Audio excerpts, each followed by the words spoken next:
emergencias graves. Incluso, aunque no tengamos tanta relación con ellos, es relativamente fácil hacer comunidad y respetarles. El problema que plantea el Evangelio como desafío es que ese amor es muy cortito. Y como nos dice Jesús, una vez directamente y otras veces de diversas maneras a través de parábolas, si solo amáis a los que os aman, ¿qué mérito tenéis? Eso hace todo el mundo. No sois sal ni luz en esta tierra, no hacéis más que comportaros como se comporta la naturaleza humana, sin mayor tensión con el proyecto de Dios, sin responder a la llamada que Dios nos da, y en ese sentido poco vais a poder aportar. La cuestión es cuando empezamos a ensanchar el corazón, y la pregunta es, ¿hasta dónde somos capaces de extender nuestro deseo de verdaderamente aceptar que todas las personas nacidas de mujer tienen y comparten la misma dignidad y por eso el mismo derecho que nosotros nos concedemos a nosotros mismos de poder desarrollarnos con todos los medios suficientes para poder llegar a ese destino y a ese sueño que Dios tiene para cada uno? La realidad es que la inmensa mayoría de la gente de este mundo no tiene bienes suficientes, no tiene condiciones suficientes para poder desarrollarse plenamente. Algunos dirán, quizá han tenido la oportunidad y no la han aprovechado. Es posible. Pero muchos, yo en mi estancia en Latinoamérica especialmente, he conocido a muchísimas mujeres, cientos de mujeres y de hombres, que ciertamente tienen un gran corazón, un gran deseo de trabajar, de aprovechar todas las oportunidades que Dios les da, pero realmente les faltan cosas importantísimas. Por ejemplo, les falta la educación. Resulta que en las aldeas donde yo visitaba, el maestro llegaba el martes y se iba el jueves. No sé cuál es la situación de la educación en México, seguramente será muy diversa según estados y circunstancias. Pero ya me dirán ustedes cómo es posible que en 2 días escasos, 3 días escasos, realmente en unas clases en las que todas las edades de los chicos, niños y jóvenes de la aldea se unían, haya condiciones para poder tener la educación suficiente que te pueda hacer desarrollar. No digamos nada las condiciones de trabajo. Hay un mundo de diferencia entre las condiciones de trabajo que existen en el País Vasco en este momento, la zona más desarrollada económicamente de España, con mejores condiciones, con menos nivel de paro, con unos salarios más altos, como digo, con un sistema educativo relativamente potente. Vamos a la salud, con este tema que estamos sufriendo de la pandemia. ¿Cuántos miles y miles y miles de personas no han tenido la oportunidad de ser cuidados en un momento en el que un cuidado relativamente no costoso o ciertamente disponible en Europa o en los Estados Unidos no lo van a poder tener? Es decir, la preocupación del Papa cuando escribe esta encíclica es que efectivamente decimos que todos son hermanos y hermanas nuestros, pero somos capaces de demostrar que eso de verdad es así. Y ahí es donde cada uno tiene que, de alguna forma, situarse. Quiero plantear un problema porque aquí hay diferentes ideologías y formas de ver este tema de la comunidad en el mundo. Y unos dicen, hay que mejorar la sociedad, pero lo único necesario es cambiar las cosas externas. Por ejemplo, si cambiamos la legislación, si cambiamos la organización social en este o en el otro aspecto, se van a producir las mejoras y ese perfeccionamiento social que nos parece que queremos conseguir de mayor justicia y de mayor oportunidad para todas y para todos. Nosotros no creemos eso. Nosotros sabemos que las condiciones sociales son muy importantes. Lo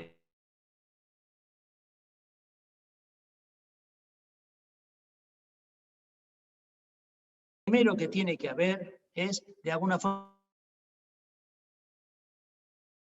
escuchar una palabra que les a cerrarse en sí misma y que le permita abrirse a las necesidades de otras personas, cosa que, como digo, es un poco el objetivo fundamental de la encíclica del Papa y es un desafío en sí mismo muy grande, porque los que nos sale natural, insisto, a pesar de que oímos que el amor nos tiene que llevar a abrirnos a todos y a respetar a todos, es abrirnos y respetar a los que son de nuestro grupo. Entonces el Papa llama la atención sobre esto, que tenemos que reflexionar sobre lo que es la comunidad y que tenemos que reflexionar también, aunque este punto no lo desarrolla mucho, signo de valores en medio de la gran sociedad. Entonces aquí hay dos dimensiones. La de la comunidad cristiana, que es sacramento y signo en medio de la sociedad, que tiene que ser sal y luz de valores, de apuestas y de un modo de relación que es diferente al del mundo, y la de la sociedad, que también entre personas que tienen diferentes concepciones, algunos cristianos, otros de otras religiones, especialmente nosotros estamos viviendo en Europa un fenómeno completamente nuevo, que es la convivencia con un número creciente de musulmanes que están llegando de África y que, por cierto, luego hablaremos algo de la migración, pero que, por cierto, también están sufriendo una tragedia, como ya conocéis, tremenda en el Mediterráneo. Y hablando ciertamente de defender la vida, el tema que he visto que está sobre todo reflejado en las oraciones que hemos estado compartiendo justamente antes de esta charla, es ciertamente todo lo que tiene que ver con la vida del no nacido. Es absolutamente fundamental dar esa batalla y seguir luchando en ese aspecto. Pero el Papa insiste, y creo que vosotros lo habéis comentado seguramente en esta, digamos, grupo, en esta organización, en esta dimensión episcopal de la vida, el Papa insiste de que no puede ser solamente un tema, ese tema es fundamental, pero hay otros muchos temas a los que quizá resulta que en algunos ambientes católicos no le prestamos suficiente atención. La cuestión de la migración, como os podéis imaginar, es una cuestión crítica. ¿Por qué? Porque de alguna forma es la cuestión que prueba, no sé cómo decir vosotros, en la prueba del algodón se dice aquí, que prueba realmente hasta qué punto tú tienes capacidad de poner en práctica esa invitación que Jesús hace a extender tu tienda, a extender tu casa, a abrir tu corazón, para que todos, la preocupación por todos, pueda tener sentido y pueda tener espacio. Entonces, yo no sé, México es un país de migración. Los de Estados Unidos tiene, digamos, un porcentaje ya enorme de población mexicana.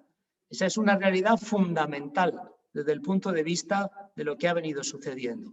La migración es un elemento que está, de alguna forma, tensionando enormemente toda la política del mundo. Fijaros, voy a decir el caso español por ilustrar.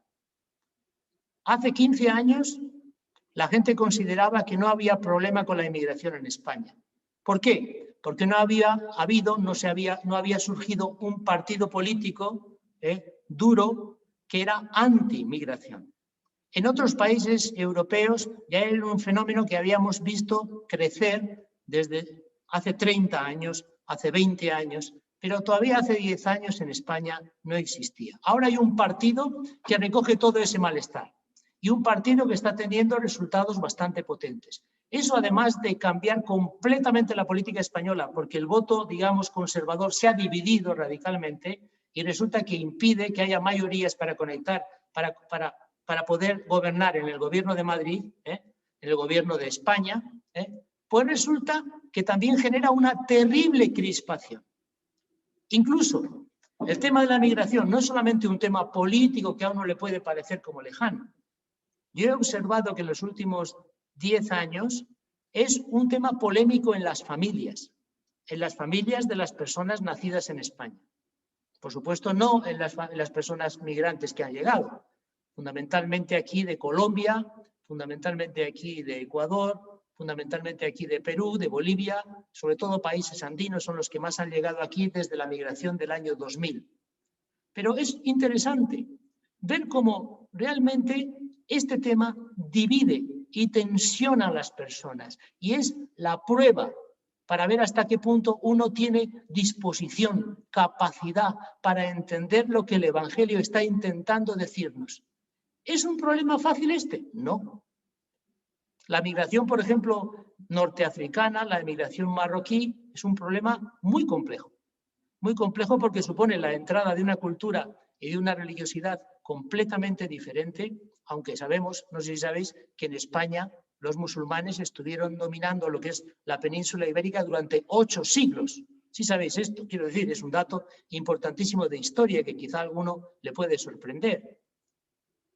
Ahora, en este momento, ciertamente prácticamente no había presencia musulmana, pero está cambiando completamente la situación de la sociedad. Y esto es un reto.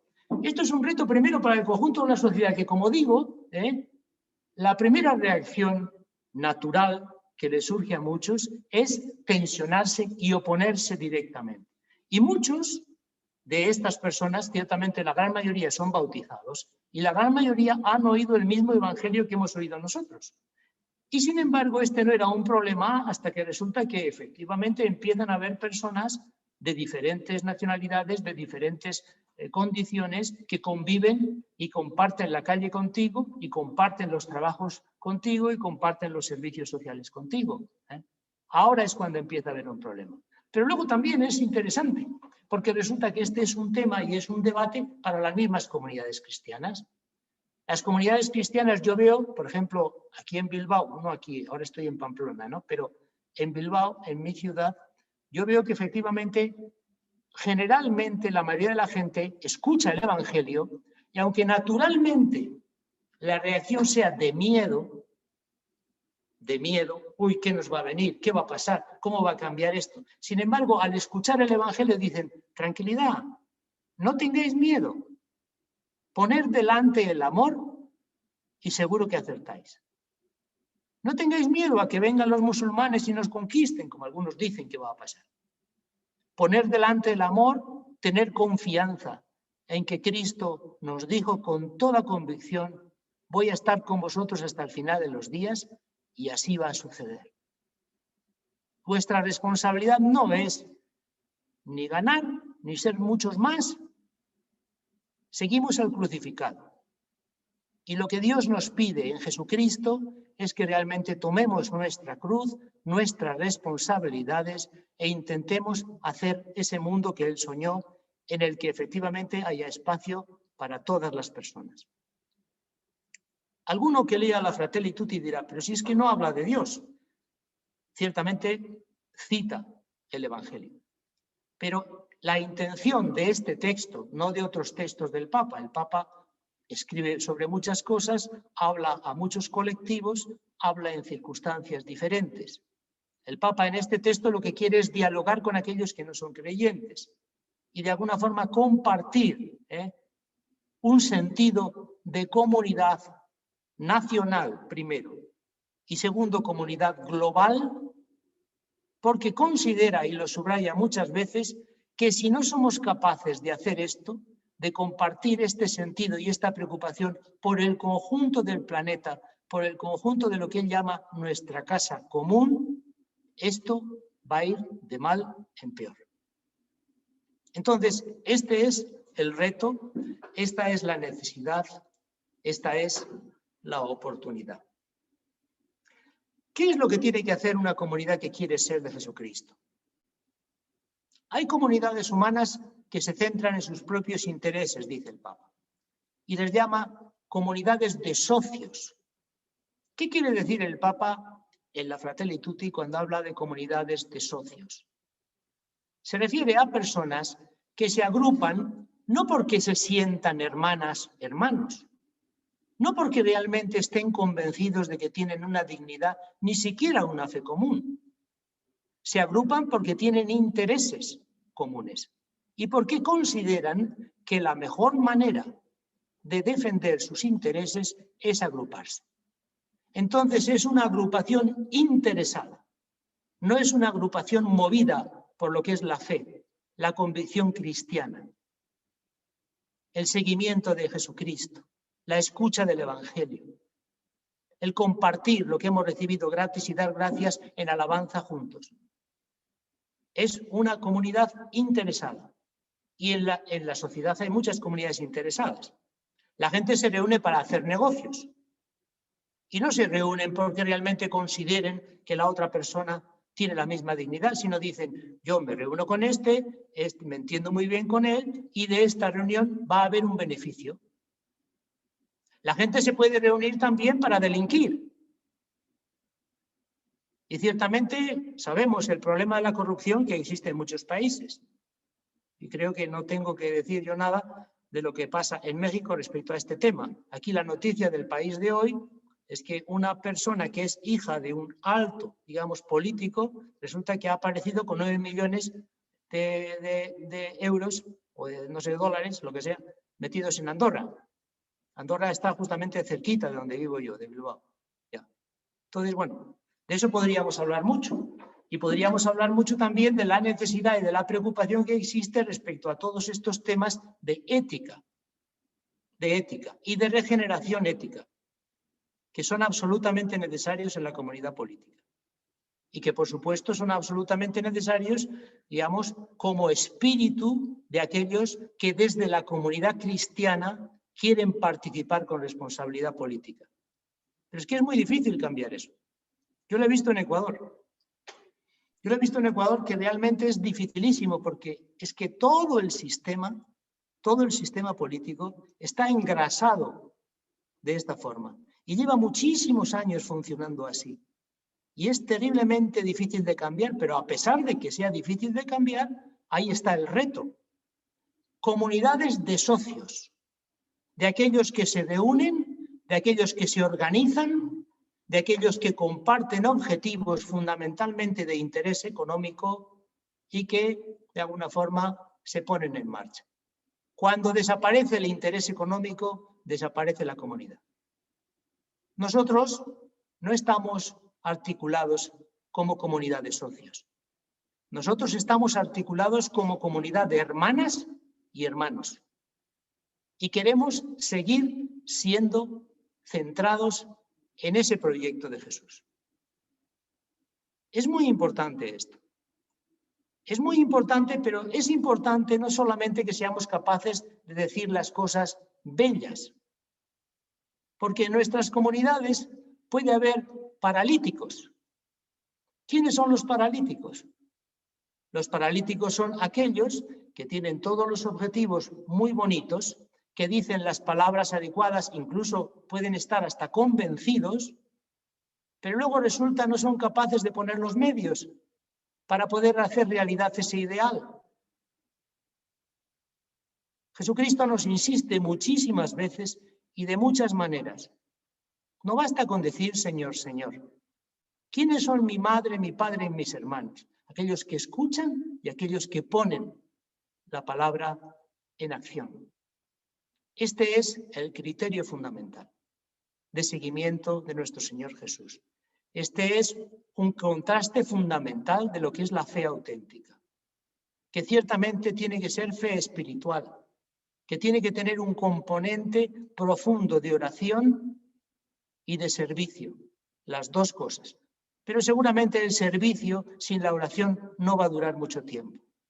Seguramente el servicio va a ser flor de un día si no se sostiene en una espiritualidad potente, en una oración sostenida y habitual. Y pedimos al Señor que los que tenemos conciencia grande de que tenemos que defender la vida, realmente seamos consecuentes y capaces de defender la vida en todas sus dimensiones. Y especialmente que seamos capaces de poder defender a los débiles.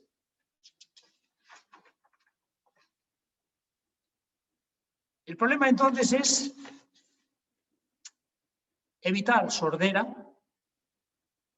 para escuchar solamente lo que me interesa del Evangelio y oír todo el conjunto del Evangelio. Y en este sentido yo creo que la Fratelli Tutti nos ayuda a la comunidad cristiana, a la Iglesia, a oír muchas cosas del Evangelio que a veces quedan un poquito en segundo plano. Y evitar la parálisis. Primero escuchar y luego actuar. Yo quiero decir una cosa respecto al tema del mensaje y la sordera.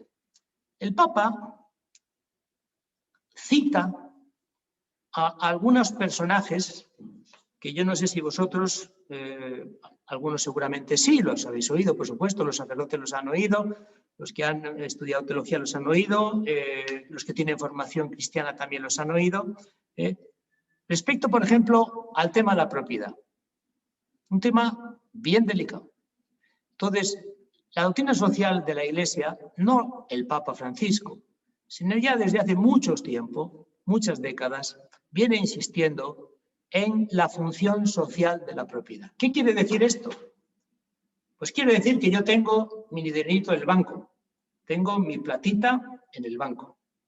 Y normalmente la inmensa mayoría de la gente no se le ocurre pensar otra cosa que no solo la plata, sino la casa, el coche, todo es mío. Y ahí se acaba el asunto. Se acabó. Es mío y nadie tiene ningún derecho respecto a lo que yo tengo. ¿Por qué? Pues porque yo lo he trabajado, porque yo me he disciplinado y he estudiado para poder tener una carrera. Igual resulta que alguno hasta lo ha robado, pero también cree que tiene derecho y considera que eso es suyo. Y él nos dice y nos cita a santos padres. No es que esté hablando de personas que han escrito hasta hace poco. Nos dice, por ejemplo, estas palabras de Juan Crisóstomo que yo quiero leeros, porque están en el número 119 de la Fratelli Tutti. Dice, no compartir con los pobres los propios bienes es robarles y quitarles la vida. Fijaros que muchos sacerdotes en muchas iglesias empezaron la homilía, cuando proceda, con estas palabras, sin citar, sin decir que son de otra persona, sencillamente decir esto. No compartir con los pobres los propios bienes es robarles y quitarles la vida. No son nuestros los bienes que tenemos, sino suyos. ¿Quién dijo esto? San Juan Crisóstomo. Hace muchos siglos, en la Iglesia de los Orígenes. Y luego viene Gregorio Magno, que dice, citado en el mismo número, cuando damos a los pobres las cosas indispensables, no les damos nuestras cosas, sino que les devolvemos lo que es suyo.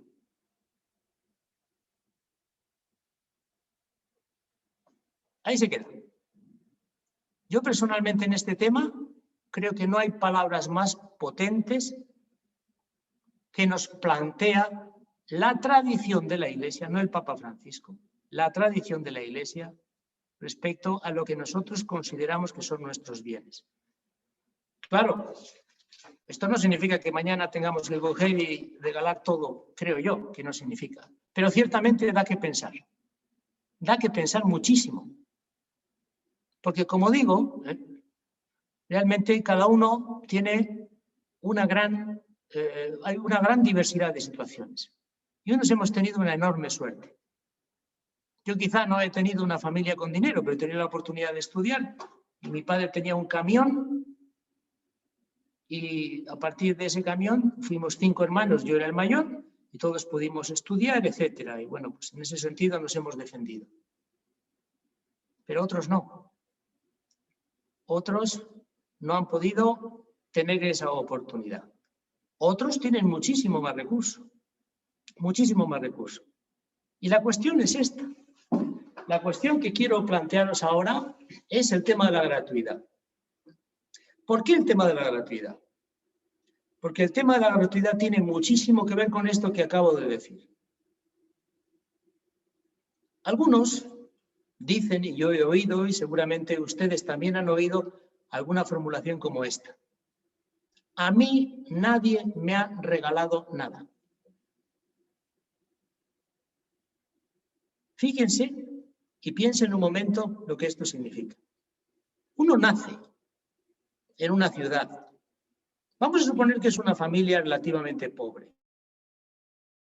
En una familia que tiene muchísimos recursos y luego dice que a mí nadie me ha regalado nada. Supongamos que es una familia relativamente pobre. Pero llega a una ciudad y a un mundo en el que hay unas casas y toda una tecnología que le permite vivir y tener un cierto, digamos, bienestar social que hace 3, 4 generaciones no existía. Se mueve en coches, en carros, se mueve en buses, los buses están ahí, tú no tienes nada que ver con la creación de esos buses los han creado, diríamos, el conocimiento de diferentes personas que han trabajado en experiencias, han creado empresas, han creado la tecnología del motor de combustión, todo eso. Tú no has hecho nada, lo único que haces es recogerlo. Tú vas a la universidad y resulta que quieres estudiar ingeniería. Hay todo un conocimiento acumulado de múltiples generaciones que han ido construyendo la posibilidad de que tú en X años puedas aprender rápidamente lo que se ha decantado como conocimiento valioso. Tú no has hecho absolutamente nada, todo está ahí para que tú lo disfrutes. Y podríamos seguir así y hablar de todo. La cultura, lo que tú consideras valioso. Los valores, los has creado tú, los has inventado tú o los has recibido. La fe que es una tradición que viene de generación tras generación, desde hace más de 2000 años. Tú no has hecho nada. Tú lo único que se te pide es que realmente te abras y que permitas que esa fe pueda de alguna forma transformarte, renovarte. Unirte más a Dios para unirte más a los hermanos.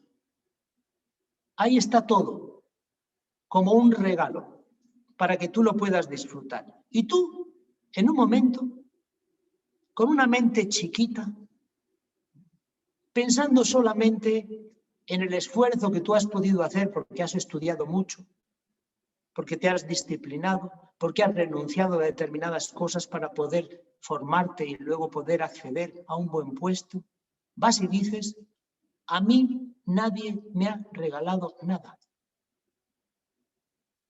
En realidad, un elemento central, absolutamente central de nuestra fe, es algo que se reduce en una frase. Todo es gracia. Todo es don. Y esto es fácil de explicarlo, y es fácil de vivirlo, y es fácil de entenderlo, si uno tiene realmente el corazón y la sabiduría suficiente para poder hacerlo así.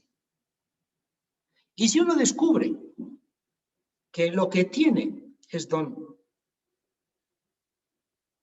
que lo que tiene no solamente a nivel espiritual, sino incluso a nivel material, es don, quizá porque los padres lo han trabajado, quizá porque efectivamente yo he aprovechado las oportunidades de todo lo que he tenido a mi disposición y lo he desarrollado. Si uno descubre eso, naturalmente va a estar muchísimo más abierto a compartirlo. Es interesante ver que efectivamente el tema de la gratuidad es absolutamente central en la construcción de la comunidad. Quien tiene la experiencia de la gratuidad, quien está convencido de que todo lo que tiene es gracia y es don, a nivel profundo, esa persona va a estar más dispuesto a establecer lazos fuertes con otras personas. Tenemos un problema en Europa especialmente. Yo sé que la cultura latinoamericana es muy diferente a la nuestra. Aquí hay un problema muy grande, que es el del individualismo. No digo que ustedes no lo tengan, digo que aquí está adquiriendo proporciones muy serias. Le voy a contar algo. En los años 70, en Suecia, que se supone que es el paraíso del bienestar económico, se extendió una teoría, la teoría del amor sueco. Según esa teoría, la gente que entraba en relación era más feliz si mantenía su independencia. Es decir, amor sin compromiso, amor sin vínculos, amor manteniendo la autonomía. 50 años después, ahora, 2021, 2020, tenemos algunos efectos de esa teoría, que son un poco extraños para la gente de la cultura latinoamericana, porque es como otro mundo, hablar de otro planeta. El 50% de la gente adulta en Suecia vive sola. Sola. En su casa. Sola. Cada 4 personas que mueren en Suecia, una persona, no hay nadie que se acerque ni siquiera a preguntar qué es lo que hay en la cuenta corriente del banco. De cada 4 personas, una muere en absoluta soledad, pero no porque le ha pillado mal la muerte, sino porque hace muchos años que no tiene relaciones. Hay un documental que se titula justamente así, La teoría sueca del amor, que pueden ustedes ver en YouTube, que está disponible gratuitamente, en el que se relatan el impacto de esta forma de entender el amor sin compromiso, el amor sin comunidad, el amor sin vínculos. Y cuenta, por ejemplo,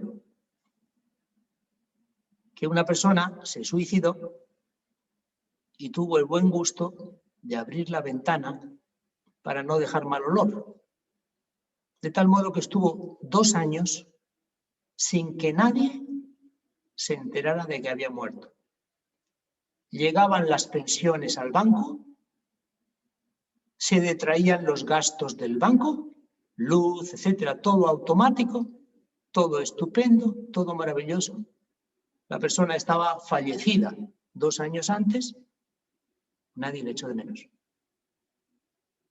Otra persona que había dejado más de 1 millón de euros, y ese debe ser un caso bastante considerable de gente que deja muchísimo dinero, por supuesto, todo va al gobierno, eso es lo de menos. Lo que quiero decir y subrayar es, digamos, la expresión máxima de la deshumanización que se produce cuando no hay comunidad, cuando la vida se entiende como disfrute individual. Sé que Latinoamérica, sé que México escucha estas cosas y dice, pues esto es otro mundo. Nosotros en España también tenemos una cultura que es mucho de relación todavía y donde la familia está bastante fuerte. Ciertamente se están produciendo muchos cambios, pero la relación social y la familia están bastante fuertes. Sé que hablar de un planteamiento así o de un horizonte así para las culturas latinoamericanas, ya digo, es imposible. Pero sí es preocupante que efectivamente pueda generarse, pueda desarrollarse cada vez más este tipo de planteamientos y puedan extenderse también, especialmente en las ciudades y entre la gente que se considera de la cultura global. El Papa manifiesta una profunda preocupación respecto a este tema, la vida sin comunidad, la vida sin tradición. Y ahora quiero decir una palabra sobre la tradición. Él insiste en Fratelli Tutti de muchas maneras diversas, en la preocupación que le da el hombre globalizado. ¿Quién es el hombre globalizado? El hombre que considera que es ciudadano del mundo. El hombre que de alguna forma ha renunciado a su cultura, a sus raíces, a su tradición. Y ahí yo creo que compartimos ustedes y yo. Y ciertamente yo, como hijo de este pueblo, del pueblo vasco y como hijo también de esta tradición española. Y ustedes también por la fuerte raíz cultural y comunitaria que todavía existe y está muy viva en Latinoamérica y ciertamente en México, en lo poco que conozco. Eso hay que defenderlo, dice el Papa. Eso tenemos que cuidarlo, porque eso es un elemento de comunidad que hemos recibido y que realmente forma parte de lo que somos. Y no se trata de cerrarnos, no se trata de decir, como alguno puede tener la preocupación aquí, ahora, en este momento, cuidado, que vienen los de fuera, nosotros vamos a seguir exactamente como éramos. No, las identidades cambian, evolucionan, hay mucha riqueza en el intercambio. Yo he aprendido cosas importantísimas en mi vida, en mi estancia en Latinoamérica, que me han hecho ahora lo que soy. Allí no era obispo, o sea, soy obispo hace poquito, o sea, que quiero decir que efectivamente, bueno, pues allí era un sacerdote que trabajaba en misión y trabajó, digamos, en el desarrollo de la Cáritas Nacional, de la Cáritas Ecuador, entre algunas otras cosas. Pero lo que quiero decir es que ese elemento de comunidad tan fuerte y tan importante me parece que es crítico. Una debilidad que veo en los planteamientos latinoamericanos de comunidad es todo lo que tiene que ver con la comunidad política. Hay unos problemas muy serios para organizar bien y en justicia y sin abusos y con un deseo de servir al bien común en la comunidad política, en la institucionalidad latinoamericana. Ahí tenemos todos los problemas que existen con los gobiernos que van, que vienen, que suben, que bajan, todos los problemas que existen de colusión, o sea, de relación demasiado estrecha y de falta de independencia entre el Poder Judicial y el Poder Ejecutivo, la falta de independencia, la falta de convicciones éticas profundas en la gente, la dificultad enorme que existe para regenerar la política. Yo les voy a decir una cosa, y ahí sí que creo que hay alguna experiencia de lo que está pasando en Europa que puede ser referencia. No digo que se pueda traducir, porque sé que las cosas son muy complicadas. La causa de la justicia en el País Vasco, con la gran importancia que tiene Cáritas, no se juega en lo que Cáritas hace aquí. Se juega en todo lo que el Estado y todo lo que el gobierno tiene como obra social, que es fundamental. Fundamental. Pero eso solamente funciona cuando hay una convicción de políticos que sirven al bien común. ¿Hay corrupción en España? Sí. Ahí tenemos todo el lío que tiene el Partido Popular en Madrid, etc. Pero son, digamos, son otros niveles de corrupción. ¿Qué es lo que hace que la gente, por ejemplo, aquí en mi ciudad, tenga la posibilidad de vivir con dignidad? Primero, educación de calidad y gratuita. Segundo, salud de calidad y gratuita. Tercero, servicios sociales de apoyo para cuando llega un migrante y no tiene cómo arrancar, necesita apoyo económico, lo tiene. Y fíjense, estoy hablando de una Cáritas, la de Bilbao, que tiene 13 millones de euros de presupuesto, solo Cáritas, que tiene un montón de programas y que tiene más de 2.000 voluntarios. Pero esa es la obra social de la Iglesia, que no es solo Cáritas, como sabemos, pero que aquí en España está muy desarrollada a través de Cáritas. Pero sí quiero decirles que el impacto que tiene todo el sistema público de servicios sociales para ayudar a la gente a tener una vida digna y una vida con posibilidades de desarrollo es mucho mayor que lo que Cáritas puede hacer. Pero eso, alguno diría, entonces, ¿qué pinta Cáritas? Oye, Cáritas es muy importante, porque Jesús predicaba, Jesús celebraba la fe, pero Jesús también hacía obras y dijo a sus discípulos, id, sanar a los enfermos y expulsar demonios. Y hay muchas enfermedades y hay mucha gente con necesidad. y es necesidad física y es necesidad de otro tipo, y hay una obligación que nosotros también tenemos de hacer milagros en esa materia y hacerlos respondiendo un poco a esa invitación que el mismo Señor nos hace. Dad gratis lo que habéis recibido gratis. Así pues, ahí estamos, trabajando y luchando. Y ciertamente la Iglesia mexicana, que es una iglesia muy diferente a la nuestra, que es una iglesia que tiene una gran cosa que nosotros no tenemos. ¿Cuál es la cosa que nosotros no tenemos? La fe. Es decir, la iglesia en España sí tiene fe, pero ciertamente está en una situación de debilidad profunda y progresiva, porque la transmisión de la fe que se ha venido haciendo generación tras generación de padres a hijos se ha roto. Y ahora tenemos ya gente de 50 años que está muy alejada de la iglesia y de la experiencia de la fe. Y tenemos gente joven que prácticamente no conoce nada. Y esta es una dificultad muy grande. ¿Por qué es una dificultad grande? Porque yo estoy convencido de la fuerza que tiene el Evangelio para construir comunidad y para construir fraternidad. Totalmente convencido. Y no sé qué otra, digamos, ideología, porque aquí fe no es que la gente, como pasaba en Latinoamérica, se van de la Iglesia Católica a la Iglesia Evangélica, la Iglesia que llaman cristiana, la llamaban en Ecuador, la Iglesia Protestante. No, aquí no. Aquí la gente que se incorpora a las iglesias evangélicas es la gente latinoamericana que llega aquí a España y que lamentablemente no encuentra suficiente acogida en nuestras iglesias católicas porque le parecen frías o porque les parecen poco sensibles a lo que son realidades diferentes. Ese es otro tema en sí mismo. Pero que quiero decir que el gran poder que tiene la iglesia latinoamericana, que realmente la iglesia europea ya no tiene, es la enorme fe del pueblo.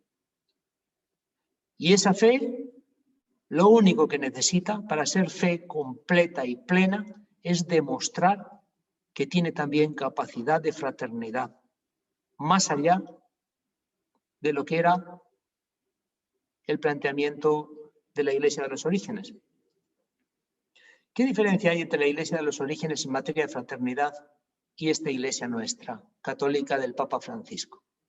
La Iglesia de los Orígenes era enormemente exigente en un planteamiento concreto de compartir y de fraternidad entre los que formaban parte de la comunidad.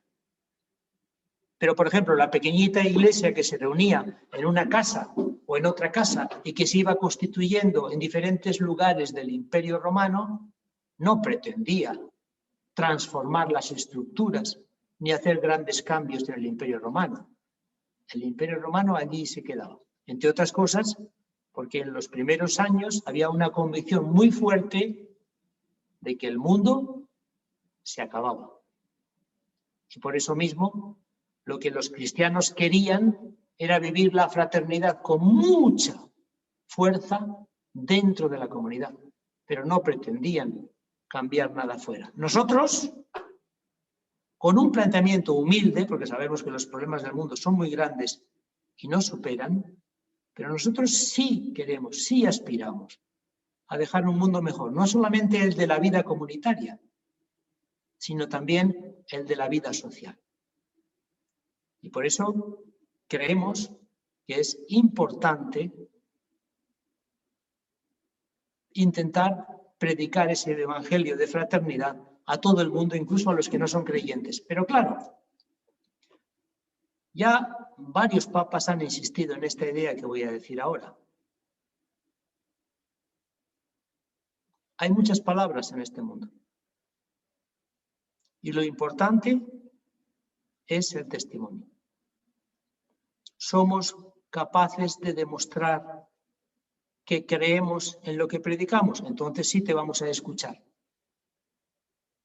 No hacemos nada dentro de nuestras comunidades respecto a, por ejemplo, a cuidar y acoger a los migrantes.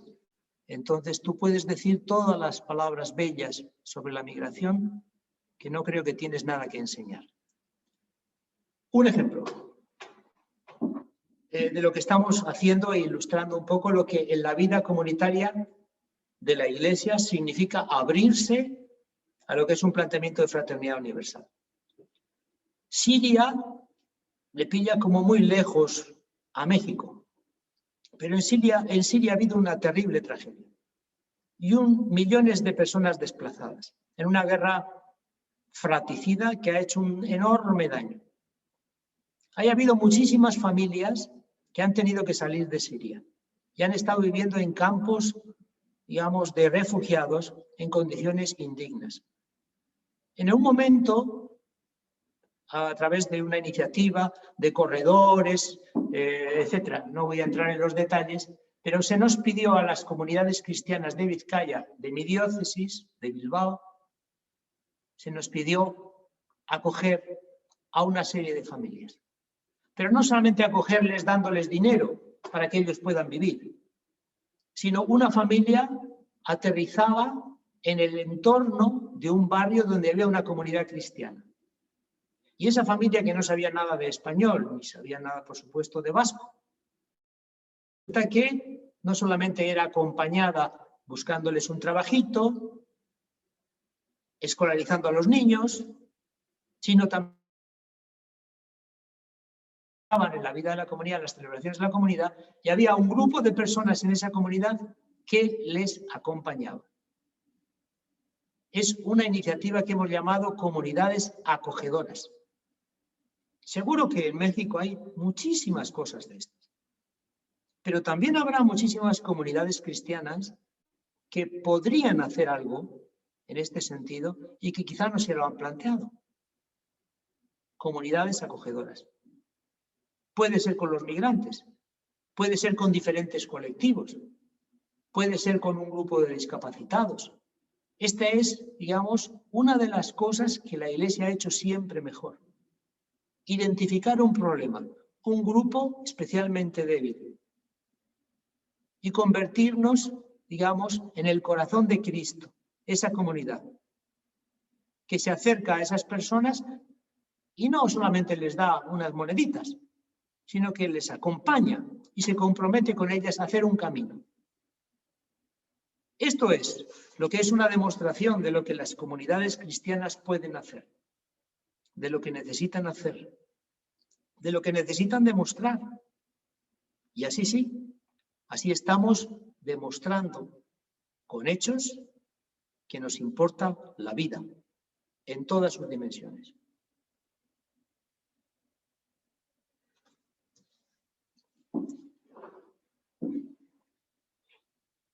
Quiero ir terminando de alguna forma manifestando una preocupación. El cristianismo ha demostrado una enorme capacidad de hacer que la gente se olvide de sí mismo y que crezca en su generosidad y en su entrega. No es la única religión que puede decir eso. Pero sabemos también que las religiones, además de construir comunidades fuertes, en algunos momentos han sido fuente de violencia. El Papa tiene un intento y tiene una preocupación muy grande que aparece también en la encíclica Fratelli Tutti en el último capítulo. Y es hacer lo posible para que esas comunidades de fe diversas que existen en el mundo, que a veces han estado enfrentadas, que han sido fuente incluso de terribles descalabros humanistas, como toda la guerra de la religión que hubo después de el arranque del protestantismo en Europa, que dividió completamente Europa y empezó una enorme, digamos, carnicería de diferentes guerras que se mantuvieron durante más de un siglo. Eso es por poner un ejemplo. Entonces, la preocupación del Papa es que estas religiones, que en algún momento han sido fuente de confrontación y de división en el mundo, se conviertan en motor y en conciencia universal y en fuente, digamos, de unidad, de diálogo y en el corazón un poco bello de lo que este mundo podría ser y tiene que llegar a ser. ¿Cuál es la razón del viaje a Irak? Ese desastre de país después de que acabaron con Saddam Hussein, que decían que aquello iba a ser maravilloso y no ha sido más que pues, una especie de carnicería permanente desde el momento en que cayó el dictador.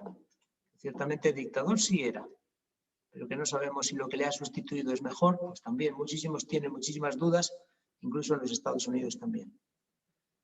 ¿Cuál es el intento? Pues justamente escenificar en un gesto y en un encuentro la capacidad que tienen religiones que prácticamente no han tenido en muchos siglos diálogo, a pesar de que, por ejemplo, la experiencia española se considera que está un poco idealizado seguramente, pero una gran experiencia de riqueza de relación entre tres religiones, el judaísmo, el cristianismo y el islam, que como digo estuvo, digamos, presente en la península ibérica durante 800 años.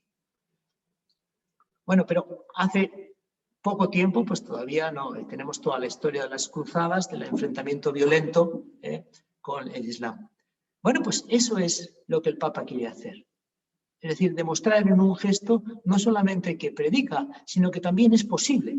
Y encontrarse, antes se había encontrado con el líder suní, que es una de las vertientes del Islam, ahora se ha encontrado con el otro gran ayatollah, el chiita, la otra gran vertiente que es minoritaria, pero que es muy potente también en el Islam, y con los dos se ha reunido y con los dos ha llegado a una reflexión conjunta y con los dos ha conseguido mandar una reflexión, hacer una reflexión en el mundo que tienda a la unidad. Difícil este tema de la unidad en el mundo, porque uno tiene la sensación de que el mundo claramente no va avanzando en la dirección de la unidad. Va avanzando en la dirección del nacionalismo fuerte, y todos los años de Donald Trump han sido, en Estados Unidos, han sido una manifestación de esa forma nacionalista, America First, y todo lo que eso significa, que en Europa puede ser Europa First, no es que diga yo nada de los Estados Unidos ni de Trump, ni le eche ninguna culpa de nada, porque es una tendencia que existe en todos los sitios. A poner mis intereses, los intereses personales primero, los intereses de mi familia segundo, los intereses de mi grupo tercero, ante el interés del bien común. Y el bien común sí, qué bonito, el bien común. Pero luego en la práctica, yo con los míos y defendiendo los intereses de mis socios. Y ahí queda el proyecto evangélico, la lógica del evangelio, la belleza del evangelio, sin muchos creyentes que lo defiendan. Otros sí lo defienden. Otros han entregado la vida por esto. Tenemos innumerables testigos, como nos dice la carta a los hebreos, innumerables testigos que nos han precedido, que realmente han vivido en la sencillez, en el agradecimiento profundo, en el compartir grande, en la pobreza, y que nos han marcado el camino, y que nos han demostrado que no solo Jesucristo, que no tenía dónde reclinar la cabeza, sino que ese ideal es posible vivirlo, pero es posible vivirlo solo en gracia. Solamente si pedimos muchísimo eso, si le pedimos al Señor que nos lo conceda, si le rogamos insistentemente porque realmente lo queremos, lo deseamos, que nos ayude a liberarnos de todas las cadenas, de las cuestiones que nos hacen centrarnos en nuestras cositas, en nuestro mundo, y nos abran el corazón. Quiero terminar con dos textos de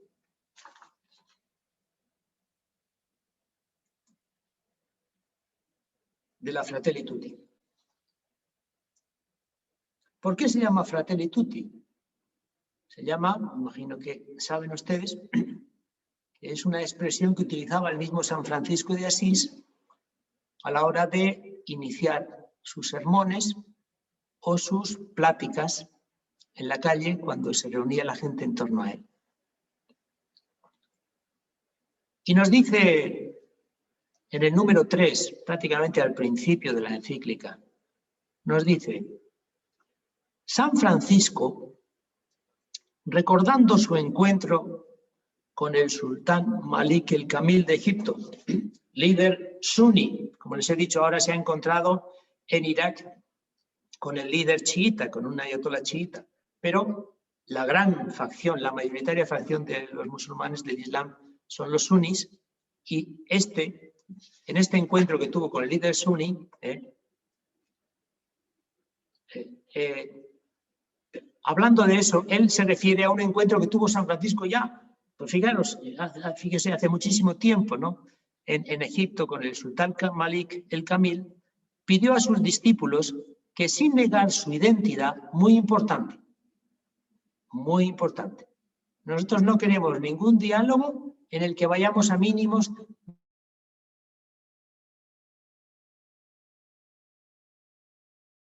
renunciamos a nada de nuestra tradición, pero nosotros entendemos, respetamos el hecho, que a veces no es fácil, de que hay un valor también en la tradición del otro, que también va a venir al diálogo desde lo que es. Bueno, pues así iba San Francisco y les decía a sus seguidores, sin negar su identidad, cuando fueran es terminología de la época, no promuevan disputas ni controversias, y ahora viene la parte ya más difícil, sino que estén sometidos a toda criatura humana por Dios. Dicho hace 8 siglos, en medio de un ambiente en el que la inmensa mayoría de la gente estaba convencida que la forma de tratar con el Islam era cortarle la cabeza. Repito, sin negar su identidad creyente, cuando fueran entre sarracenos y otros infieles, no promuevan disputas ni controversias, sino que estén sometidos. Es que esto es, fíjense lo que quiere decir esto y lo que nos pide, lo que les pedía a sus seguidores, sometidos a toda criatura humana por Dios. Totalmente revolucionario ese planteamiento entonces, completamente revolucionario. Tan revolucionario antes, lamentablemente, como ahora. Fíjense que ustedes y yo asumiéramos esto. No renunciamos a ninguna de nuestras creencias, pero no vamos a centrarnos en generar disputas, líos, mirar lo que el otro, tener miedo al que es diferente. No, sino lo que queremos es someternos en el servicio a todos los que comparten nuestra dignidad de seres humanos. Someternos, duro. Bien, y luego, ya por último, él en el número 287, bueno, esto que les he citado es al principio de la encíclica, el número 3. Pero ahora nos vamos al final de la encíclica. Al final de la encíclica él habla testigos de la fraternidad universal. Y está Martin Luther King, que es bien conocido en los Estados Unidos, tiene hasta su día de fiesta, aunque sabemos que fue muy controvertido en el momento en el que ciertamente él tuvo vida pública hasta que le asesinaron, el año 68 creo que fue. Entonces, está Desmond Tutu, otro líder religioso que fue muy importante en Sudáfrica. Está, por supuesto, Gandhi. Y cita a alguien que no sé si ustedes conocen, pero que ciertamente les recomiendo que lean alguna biografía de él, porque, bueno, está en el proceso de santificación, está en el camino de la santidad, y no sé si es tan conocido en Latinoamérica, pero es un gran, interesantísimo personaje, se llama Carlos de Foucault, Charles de Foucault. Bueno, este es un francés que llegó a África con la intención de convertir musulmanes, pero descubrió que no tenían ningún éxito. Él se hizo sacerdote y se fue al desierto.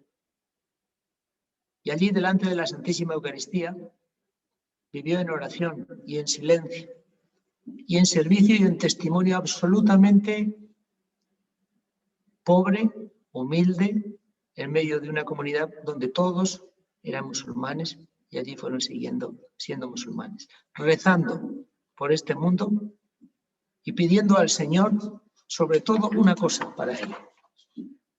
Le decía a un amigo en una carta: ruegue a Dios para que yo sea realmente el hermano de todos.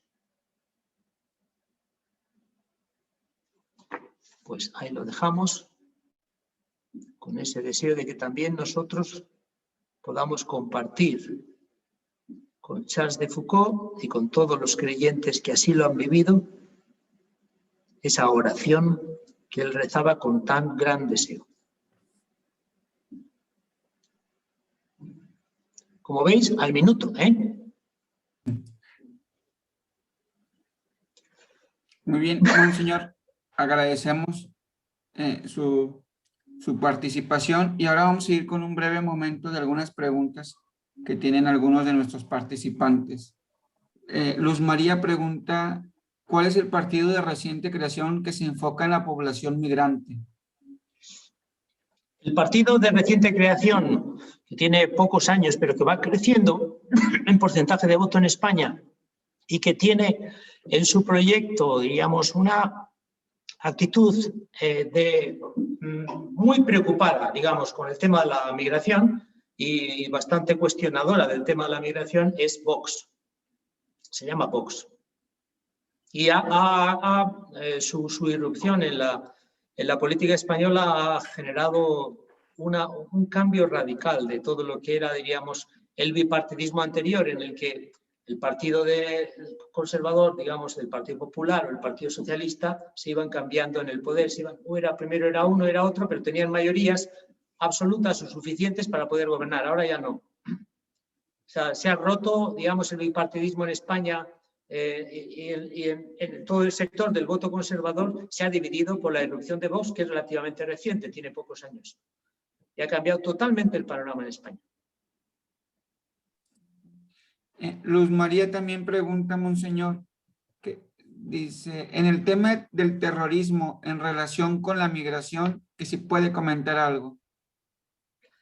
El tema del terrorismo se refiere al terrorismo islámico, hay que suponer, ¿o a qué nos referimos? No se refiere específicamente o no está hablando algo en específico, sino el tema como entre terrorismo y migración. Sí. No, pero sí al terrorismo islámico. Perdón que abra el micrófono, pero específicamente al terrorismo islámico.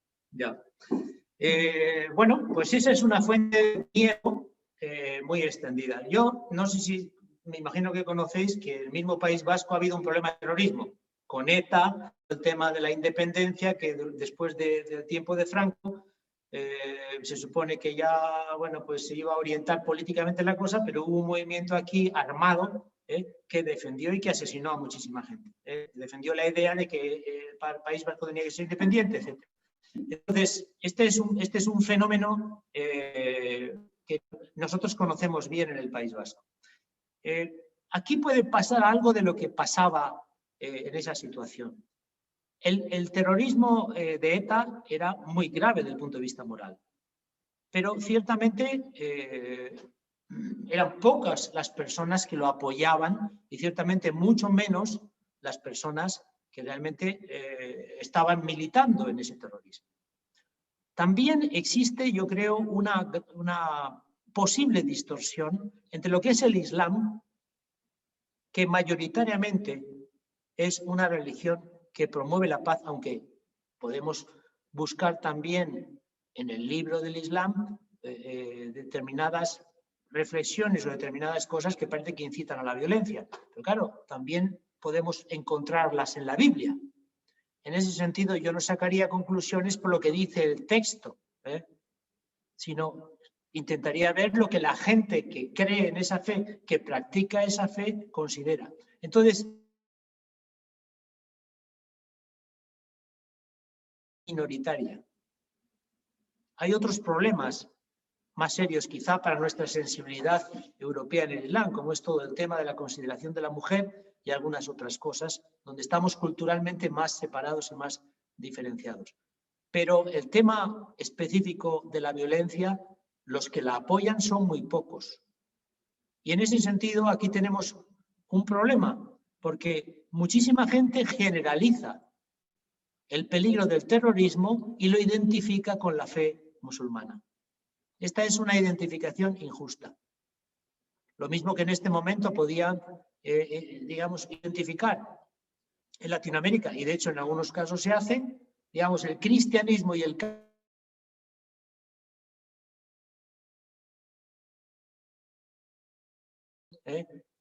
con los pueblos latinoamericanos, entonces identificar con violencia. Efectivamente es una dimensión de nuestra historia, pero no es la dimensión fundamental. No es la dimensión que define lo que somos. No es ciertamente lo que Jesucristo predicó. Es lo que en un contexto determinado, determinadas personas, en una interpretación que se consideran creyentes, hacen de esa fe.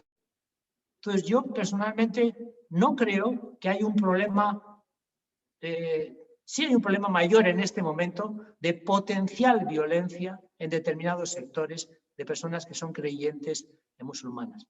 Pero yo no creo que es justo para nada considerar que el Islam en sí mismo es violento. Y esa generalización se está haciendo en muchos sitios y me parece que no ayuda nada a esto que creo que tenemos que hacer nosotros, que es encontrarnos en el respeto y en el conocimiento, porque hay un enorme desconocimiento, tanto de ellos hacia nosotros como de nosotros respecto a ellos. Yo he aprendido mucho porque resulta que aquí hay chavales ahora en este momento que como consecuencia del COVID están en una casa de espiritualidad que estaba cerrada porque no se podía abrir ni podía tener una vida habitual, y resulta que ahora hay 25 chavales magrebíes, marroquíes, argelinos viviendo ahí. Y escuchándoles y viendo sus prácticas y viendo cómo respetan, por ejemplo, los ayunos, y viendo cómo para muchos de ellos es muy importante su fe, y viendo cómo de alguna forma eso les vincula a su pueblo, a su tradición, a su familia, y les orienta en la vida con valores positivos, yo digo, mucho mejor que tengan eso que no tengan nada, que es la situación en la que empiezan a crecer muchos jóvenes, hijos, digamos, de la cultura agnóstica que existe en Europa y que se va ampliando. Muchas gracias, señor. Laura María Hernández nos pregunta, ¿la calidad de llegar a la sociedad por medio de Cáritas puede hacer la diferencia entre el cambio social? Yo creo que la responsabilidad de la Iglesia no es cambiar la sociedad. La responsabilidad de la Iglesia es ser signo de valores y además signo también en obras, no solamente en la predicación evangélica, que la predicación evangélica no solamente son palabras, son también los signos de Jesucristo. Entonces nosotros no tenemos que pretender ni tener éxito, ni tener reconocimiento, ni tener un gran impacto. Lo único que tenemos que hacer es hacer bien, de corazón y eficazmente, las cosas pequeñas que podemos hacer. Las cosas pequeñas se pueden hacer bien o se pueden hacer mal. Y nosotros tenemos una llamada de Jesucristo a hacer bien las cosas, para que la gente vea. Entonces no se trata de hacer propaganda, no se trata de hacer ahora, decirlo, todas las grandes cosas que hace la Iglesia, aunque realmente algunas cosas sí se podrían dar a conocer mejor de lo que se dan. Pero nuestra responsabilidad no es ni cambiar la sociedad, ni pretender éxitos. Porque muchas de las cosas que se hacen bien, luego resulta que no son reconocidas. No importa si se hacen con el corazón, si se hacen con un buen uso de los recursos, si se hacen con la gente que comunitariamente está comprometida, intentando vivir la fraternidad y el amor que Cristo nos pide y cuidando de los débiles, eso está bien. Eso es bueno, eso es un signo. Algunos lo verán, otros no lo verán. Al mismo Cristo le pasaba, que resulta que hacía las mismas cosas delante de todos, pero unos no había forma de convencerles porque ya estaban convencidos en su corazón de que no querían aceptar nada. No importa. Tú haz las cosas bien. Tú mueve, motiva a la gente de tu comunidad. Tú toma la iniciativa. Tú propon Tú acompaña, tú comprométete con generosidad. Ya está bien. Todo lo que se hace sin buscar nada a cambio, todo eso está salvado para la eternidad. Todo lo que se hace por propaganda o por quedar bien, eso ahí mismo se ha consumido en el mismo acto.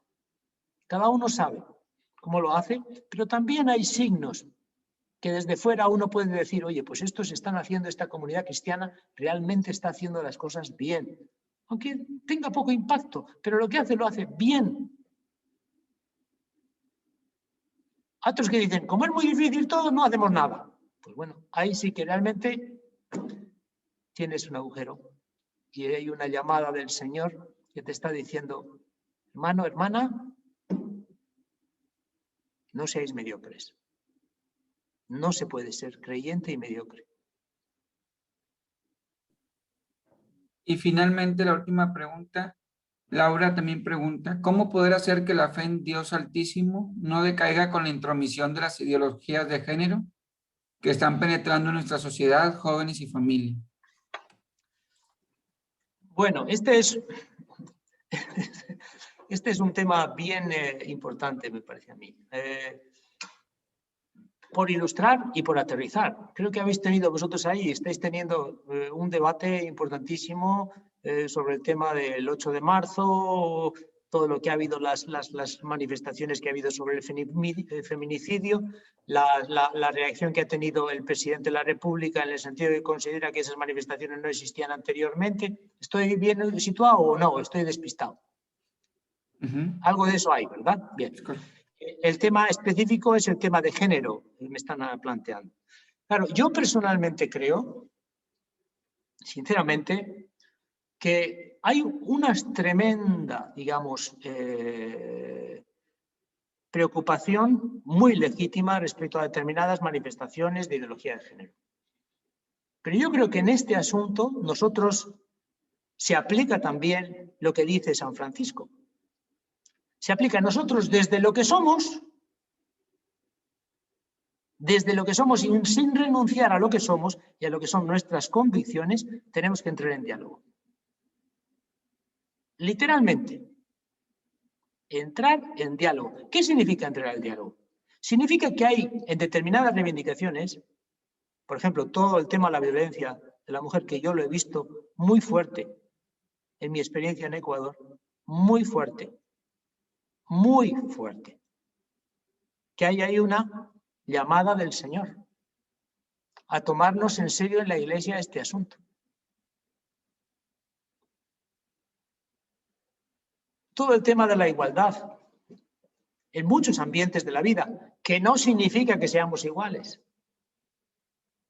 Pero ahora resulta que hay determinadas, digamos, concepciones feministas que están defendiendo la idea contra otro feminismo que dice que todos somos iguales y que no hay ninguna diferencia en género, cosa que es interesante, porque claro, por un lado es una ideología de género extrema y que todas las diferencias son constructos culturales, es decir, que se han hecho arbitrariamente, pero en realidad hombres y mujeres somos iguales.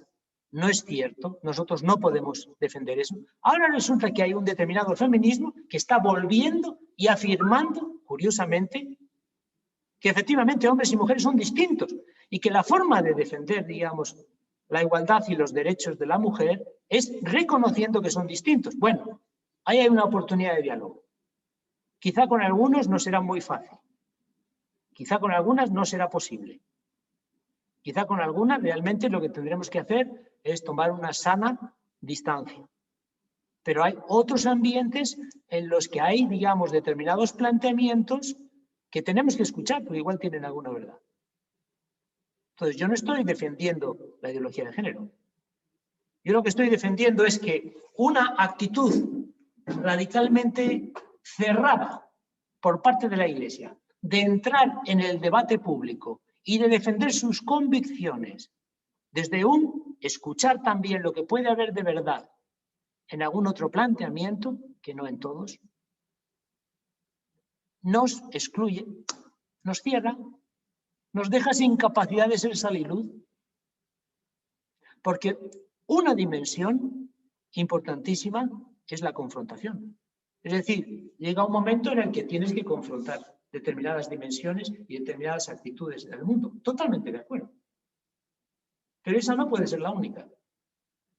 Está, y aquí es donde quiero que realmente no he podido hablar ni de capítulo en la Fratelli Tutti sobre este asunto, al que os recomiendo, que se titula capítulo 6, Diálogo y Amistad Social, donde se habla del peligro de que efectivamente las relaciones entre los grupos no haya ninguna posibilidad de comunicación. Lo único que hay es insultos. El otro día me decía un sacerdote que es bastante activo en redes sociales,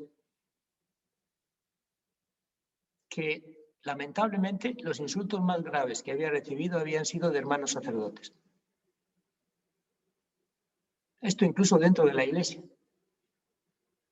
Yo no sé dónde queda ese amor a los enemigos, que es un ideal, que es algo muy exigente, pero que ahí está.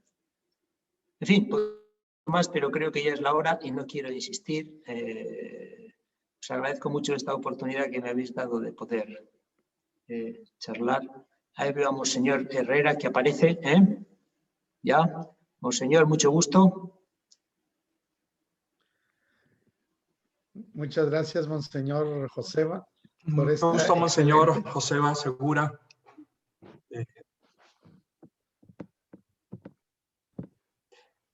Le agradecemos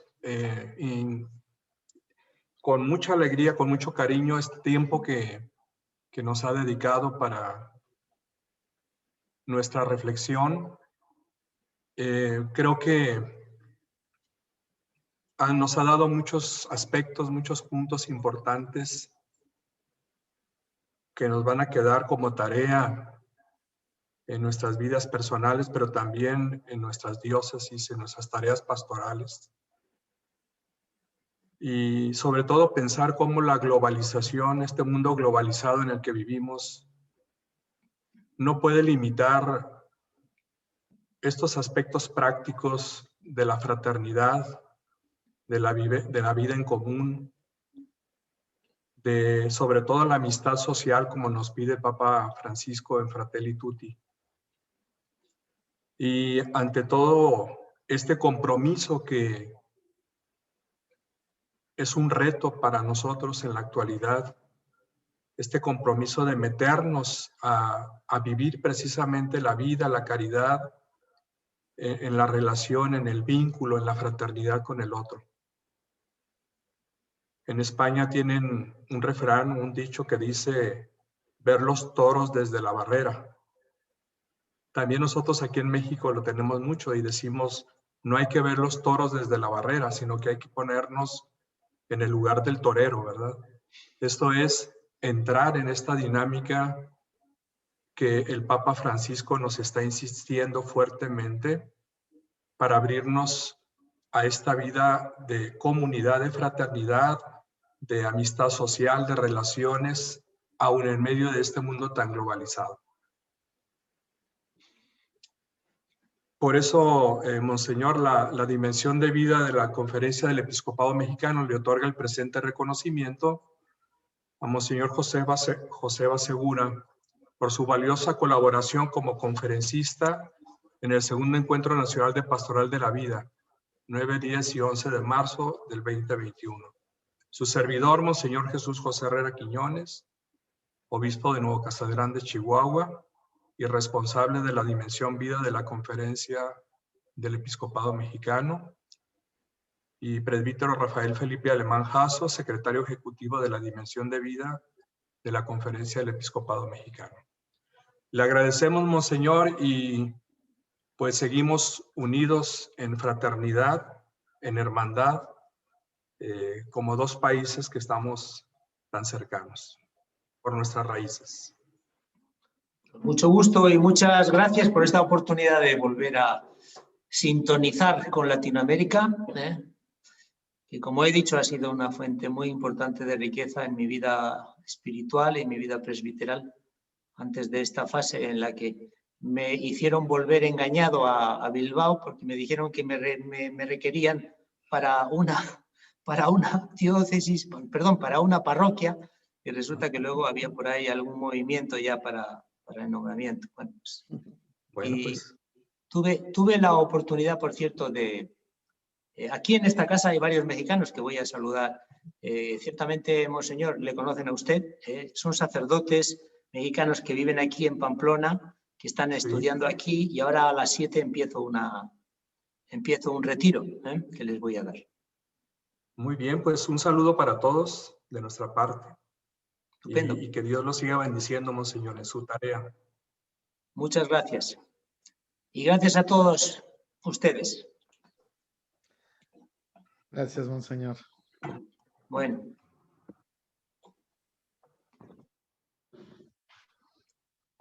Muy bien,